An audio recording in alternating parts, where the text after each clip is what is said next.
Gelaran Indonesia Africa Parliamentary Forum atau IAPF tahun 2024 telah sukses dihelat di Nusa Dua Bali baru-baru ini. Dalam gelaran yang diketuai DPR RI tersebut, Indonesia dan Afrika kembali menyalakan semangat kerjasama yang telah terjalin sejak 69 tahun lalu. Baik Indonesia maupun Afrika sepakat bahwa kerjasama yang dimulai sejak KTT Asia Afrika di Bandung pada tahun 1955 ini harus dirawat dan diperkuat di berbagai bidang, mulai dari membangun ketahanan pangan, meningkatkan kesejahteraan rakyat, mengatasi krisis iklim, mengembangkan energi baru terbarukan, memperkuat sektor kesehatan, hingga meningkatkan partisipasi perempuan.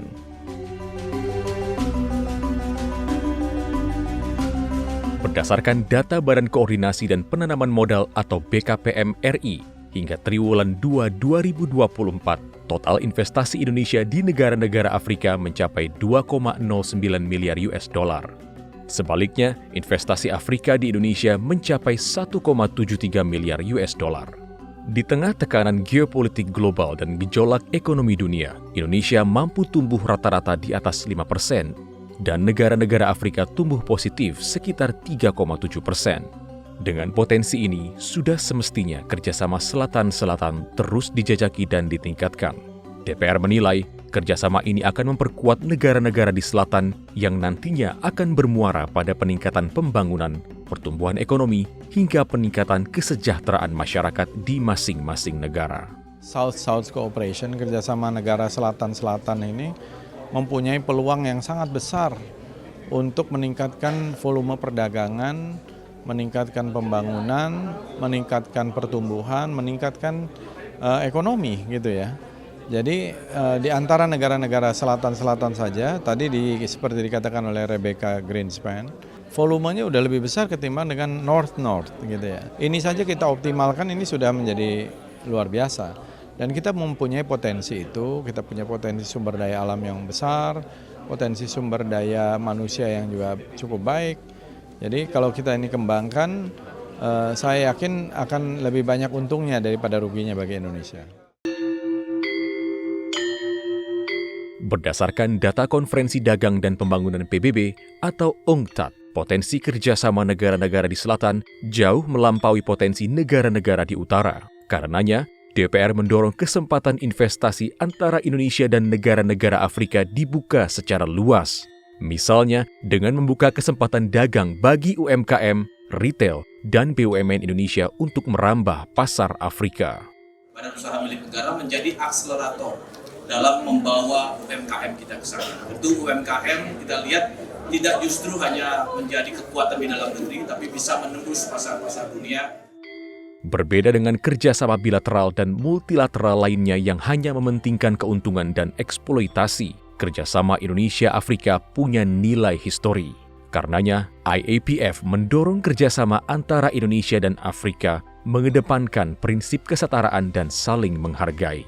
DPR menekankan, kerjasama tidak boleh saling mendominasi, melainkan harus mengedepankan kolaborasi dan memberikan manfaat bagi semua pihak.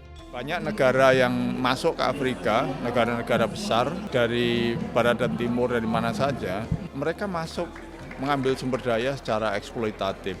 Nah, Republik Indonesia ini ingin mengajak negara-negara Afrika berpartner bersama-sama untuk maju bersama, mengembangkan semua resources yang dimiliki baik Indonesia maupun Afrika untuk bersama-sama maju.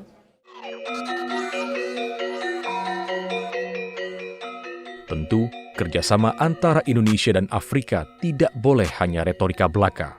Sejarah harmonis Indonesia-Afrika harus terus dijaga.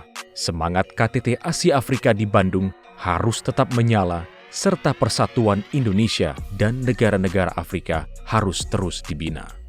Keberagaman kita adalah menjadi kekuatan dalam hubungan antara Afrika dan Indonesia. Kami di DPR RI berkomitmen kuat untuk menempatkan parlemen negara-negara Afrika sebagai mitra utama.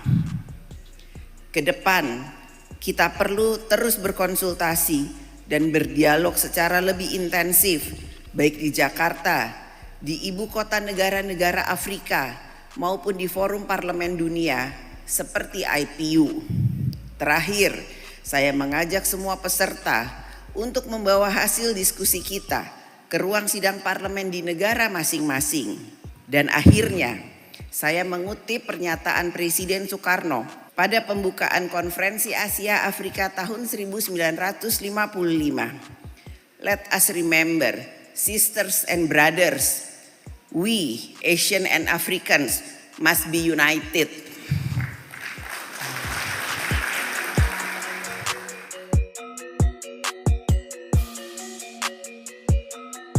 Tim redaksi TVR Parlemen melaporkan.